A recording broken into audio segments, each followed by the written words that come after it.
আসসালামুয়ালাইকুম, hi there. চলে এসেছি আপনাদের জন্য শীতকালীন আরও একটা পিঠা নিয়ে। আজ বানিয়ে দেখাচ্ছি দুধ পুলি পিঠা। চলুন আমরা বেশি কথা না বাড়িয়ে ঝটপট ভিডিওটা দেখে নেই। আর প্লিজ কেউ স্কিপ করবেন না, ফুল ভিডিও দেখবেন। এখানে একটা কড়াইতে আমি 1 কাপ পরিমাণ নারকেল কোড়া আর 1/3 কাপ পরিমাণ খেজুরের গুড় নিলাম।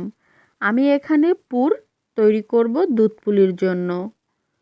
এবার যতক্ষণ পর্যন্ত গুড় আর নারকেল ভালোভাবে মিশে যাচ্ছে এটাকে কষিয়ে নিলাম। আমি মিডিয়াম আঁচেই কিন্তু রান্না করছি। নারকেল থেকে হালকা একটু দুধের মতন বের হয়েছে, এটাকে জাল দিয়ে ভালো করে শুকিয়ে নিতে হবে। আর যতক্ষণ না পর্যন্ত আঠালো হয়ে যাচ্ছে ততক্ষণ এভাবে নেড়ে কষিয়ে নিতে হবে।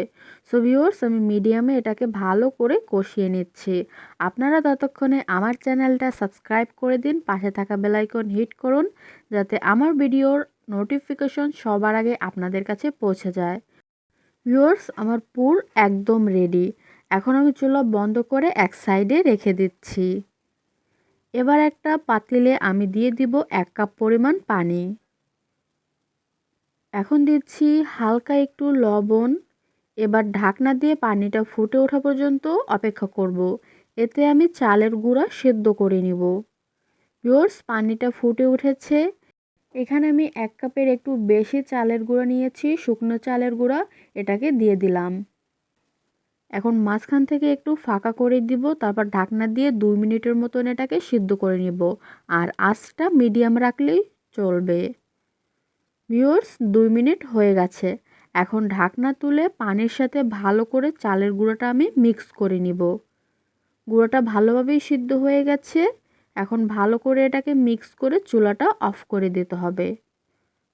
ভিউয়ার্স, আমি এটাকে ভালো করে মিক্স করে নিলাম। এখন চুলাটা বন্ধ করে দিব আর কিছুক্ষণ এটাকে উষ্ণ গরম হওয়া পর্যন্ত এভাবেই ঢাকনা দিয়ে রেখে দিচ্ছি। ভিউয়ার্স, এটা গরমটা অনেকটাই কমে এসেছে। এখন আমি এটাকে ভালো করে ময়ান দিয়ে নিব। মিনিমাম 5 থেকে 7 মিনিটের মতন এটাকে প্রথমবার ময়ান দিয়ে নিতে হবে। ভালো করে ময়ান দেওয়ার পর এটাকে একটা ভেজা কাপড় দিয়ে মিনিমাম 10 থেকে 15 মিনিটের মতন রেখে দিতে হবে। ভিউয়ার্স, আমার প্রথমবার ময়ান দেওয়া হয়ে গেছে। এখন আমি একটা ভেজা কাপড় দিয়ে এটাকে ঢেকে রাখব। অবশ্যই একটা ভেজা কাপড় দিয়ে ঢেকে রাখবেন যাতে এটা ড্রাই না হয়ে যায়।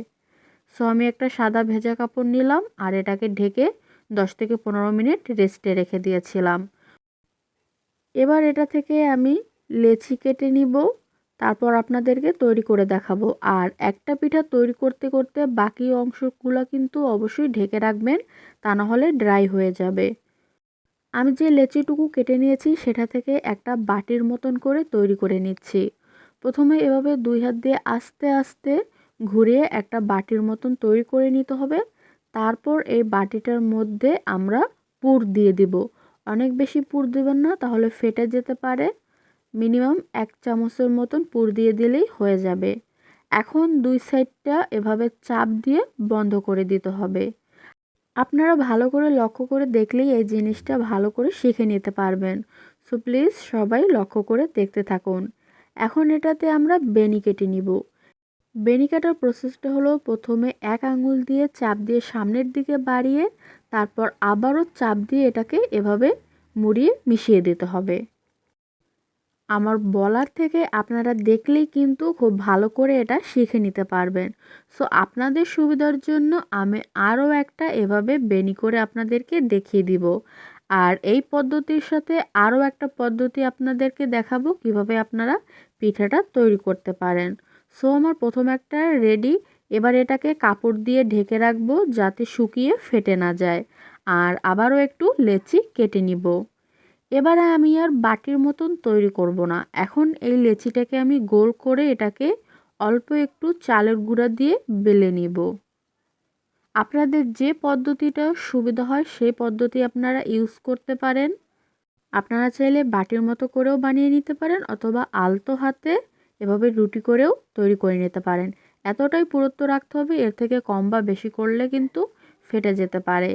এবার আমরা একটু পুর দিয়ে দিব, তারপর এটাকে আবারও 2 সাইড থেকে সিল করে দিব। এভাবে রুটির মতো করলে আপনারা পুরের পরিমাণ একটু বেশি দিতে পারেন, কারণ রুটিটা একটু বড় ধরনের হয়, এর জন্য 2 চামচ করে পুর দিতে পারেন। তারপর এভাবে হাত দিয়ে চেপে চেপে 2 সাইডটা বন্ধ করে দিবেন। তারপর আস্তে আস্তে আবারও বেনি কেটে নেবেন। দেখুন প্রথমে চেপে একটু সামনে বাড়িয়ে নিয়ে তারপর ভাঁজ করে আবারও লাগিয়ে দিতে হবে। এভাবে আস্তে আস্তে কিন্তু আপনারা বেনিটা কেটে নিতে পারেন। প্রথমে 1-2 বার হয়তো ভালো হবে না, তবে প্র্যাকটিস করলে ইনশাল্লাহ আপনাদেরগুলোও কিন্তু দেখতে অনেক সুন্দর হবে। তাই বেশি বেশি প্র্যাকটিস করবেন। আমি এভাবে সবগুলো তৈরি করে নিয়েছি। এখন শিরা তৈরি করব। শিরার জন্য আমি এখানে 1 লিটার দুধ ভালো করে জাল দিয়ে 1.25 লিটার করে নিয়েছি। এবার এতে 3টা এলাচ মুখ ফাটিয়ে আর 2 টুকরা দারচিনি দিয়ে দিলাম। দিয়ে দিচ্ছি হাফ কাপ চিনি। এখানে আমি গুড় দেব, এর জন্য চিনির পরিমাণ কম দিয়েছি। আপনারা যদি গুড় ইউজ না করেন তাহলে কিন্তু চিনির পরিমাণ একটু বাড়িয়ে দিবেন। সামান্য একটু লবণ দিয়েছি যাতে মিষ্টির ভারসাম্য থাকে। এখন এটাকে ভালো করে ফুটিয়ে নিয়েছি। আমি মিডিয়াম আঁচেই রান্না করছি। আমি একটু স্কিপ করে দিলাম যাতে আপনারা বেশি বোর না হন। ভালো করে ফুটিয়ে নেওয়ার পর এতে আমি 1/4 কাপ খেজুরের গুড় দিয়ে দিচ্ছি।